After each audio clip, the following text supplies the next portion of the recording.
Hey everybody, Scout Crafty here again. It's Wednesday, midweek Wednesday. Hope everybody's doing well. We had a cold snap on the weekend. Boy, it was so cold. I was down here, my head was hurt. You ever get like that? I know you guys with garage shops, I feel for you.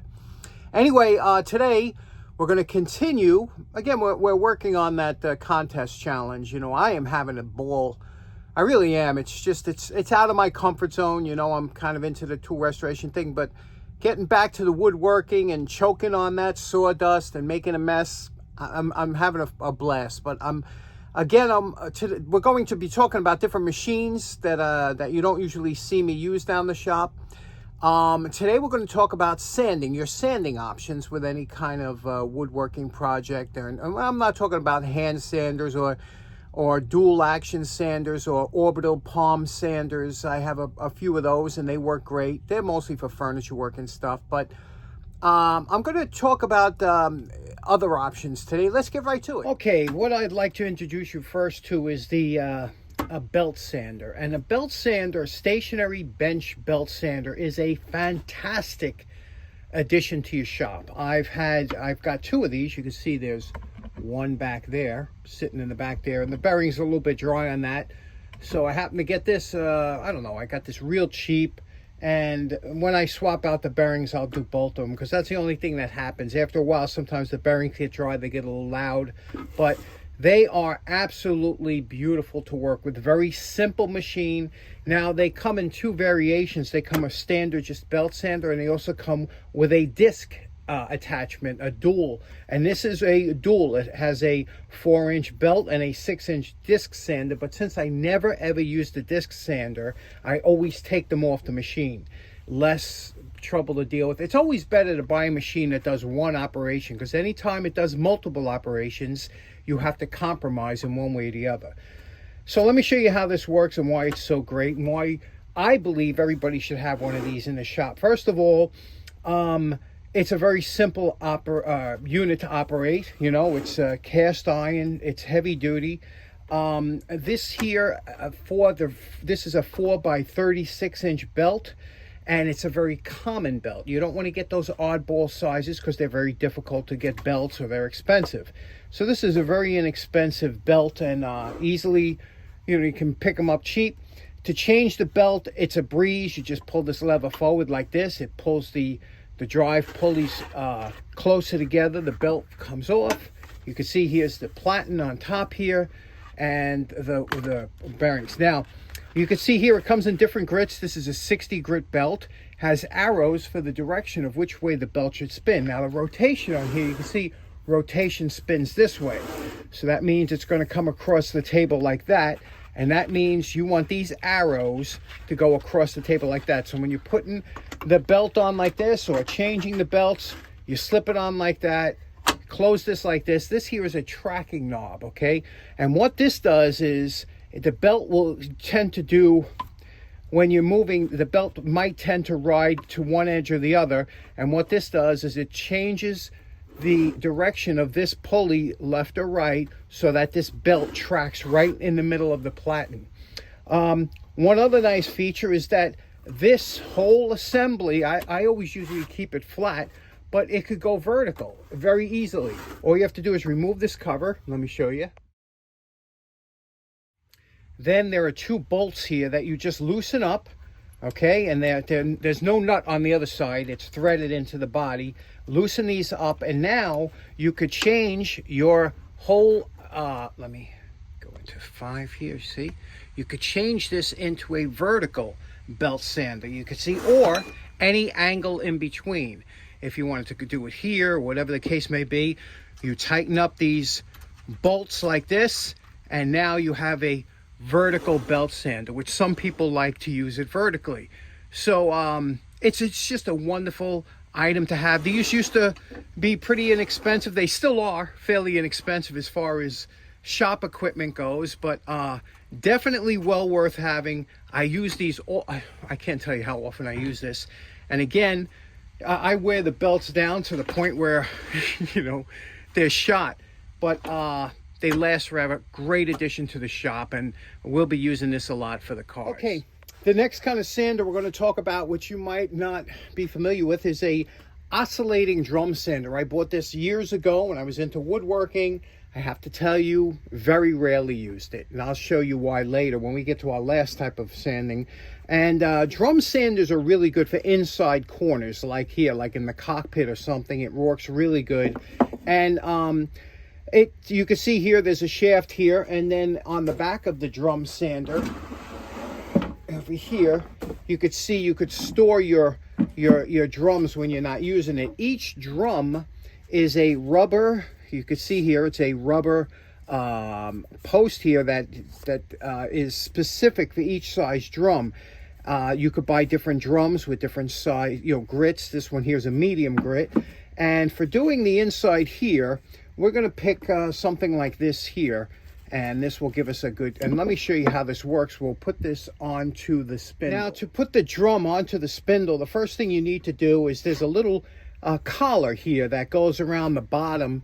If you could see here, there's a little recess here, and you take the appropriate collar with the drum you're going to use, and you put that on first, okay? And then you slide your drum with the sleeve over here like this, and then you put your washers on top of the spindle and tighten it down. Now, what holds the sanding drum onto the rubber spindle is when you tighten this down, it expands the rubber, and that will stop this from spinning onto the spindle. So now we have this attached, it's nice and tight. Now, again, like I said, we are going to sand this area in here. And when I turn this on, you're going to see it not only rotates, but it will go up and down, removing a lot of material. And obviously, the more you pressure into it, I'll do it this way so you can see it a little better.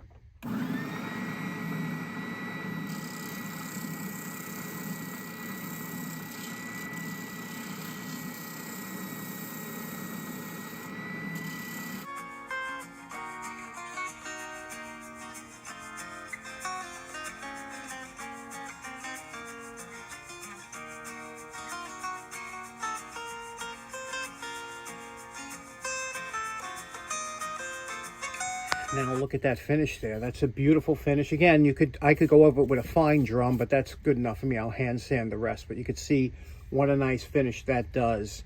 And these oscillating drum sanders do come in really handy, especially if you have tight curves. Another thing to note, there's a little vacuum attachment here. You put your shop vac on here while you're sanding, and those little holes around these sleeves that fit around the drum will suck all the sanding dust out of there. So it's a very pleasurable operation. It's not dust all over the place. It works really well.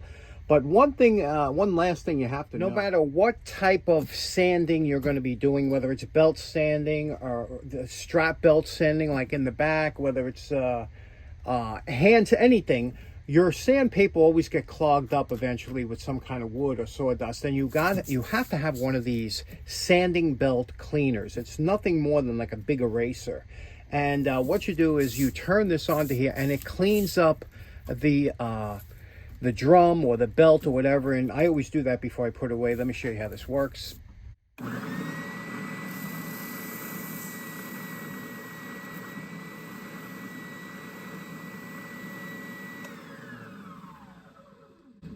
Now that's like brand new again. It takes all the sawdust out of there. Always, you got to pick one of these up. They're not too expensive, and it's worth it. It'll save all your belts and everything that you use when you sand. Now, to give you another demonstration on how this works, this has a tighter radius, and you could see here it's pretty chewed up in there because we used the spade bit. And we're going to use this smaller spindle, but what I'm going to show you is I'm going to hook the vacuum up when we're doing it to show you the dust collection and how it works. So let's turn that on here. First, we'll turn on the vacuum.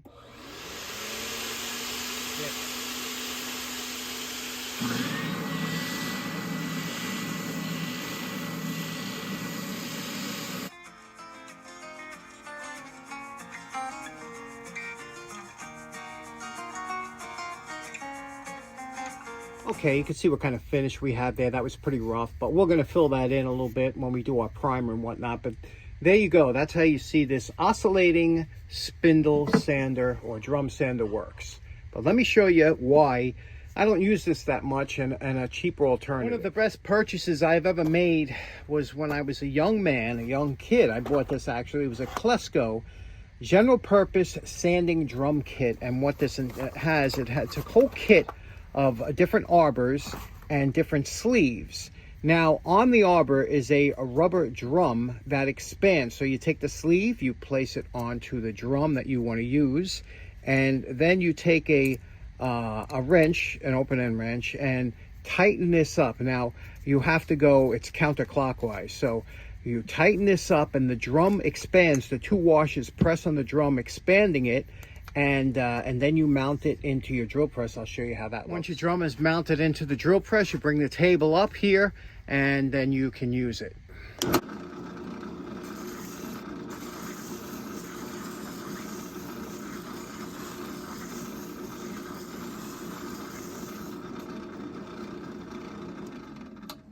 Now you can see what a beautiful job it does, but again, when these get clogged up, here's where your sanding belt eraser comes in handy.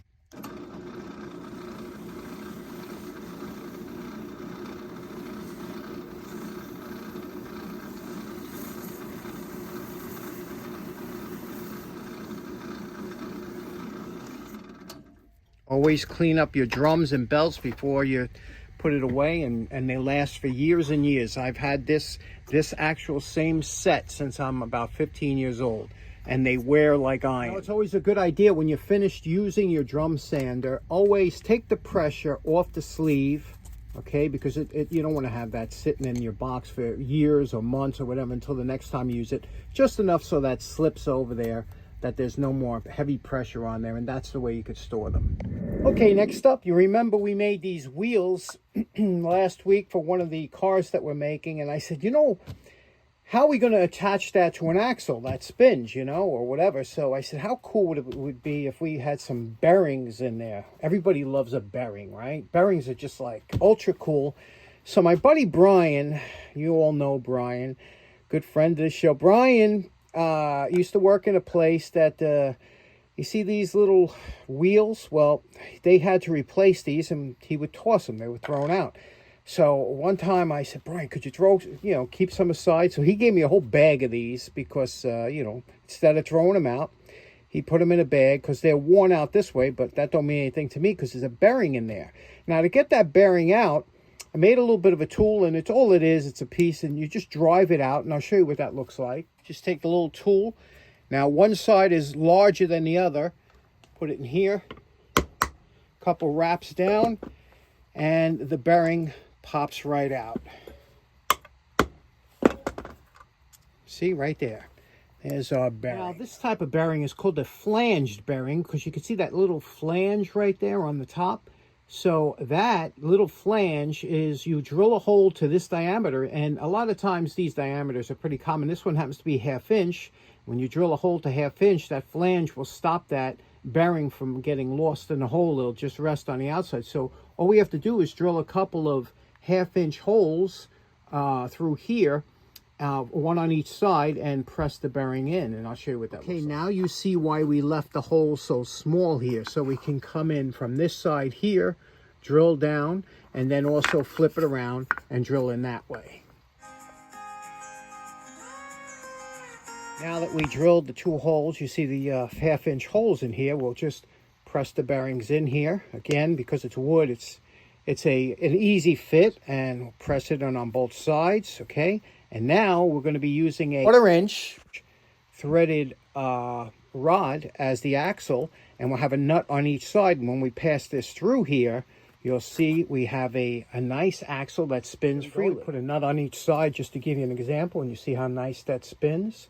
Boy, bearings. Nothing beats bearings, right? Okay, so in closing, I really enjoyed this episode, and I hope you did too. If you are planning to participate in the challenge, make sure you don't wait till last minute. It takes time. A lot of people make that mistake. It takes time, at least a week and a half. Paint has to dry and everything, so you need to get started quickly. Anyway, thanks so much for tuning in. Hope you have a great day. Take care now. Bye-bye.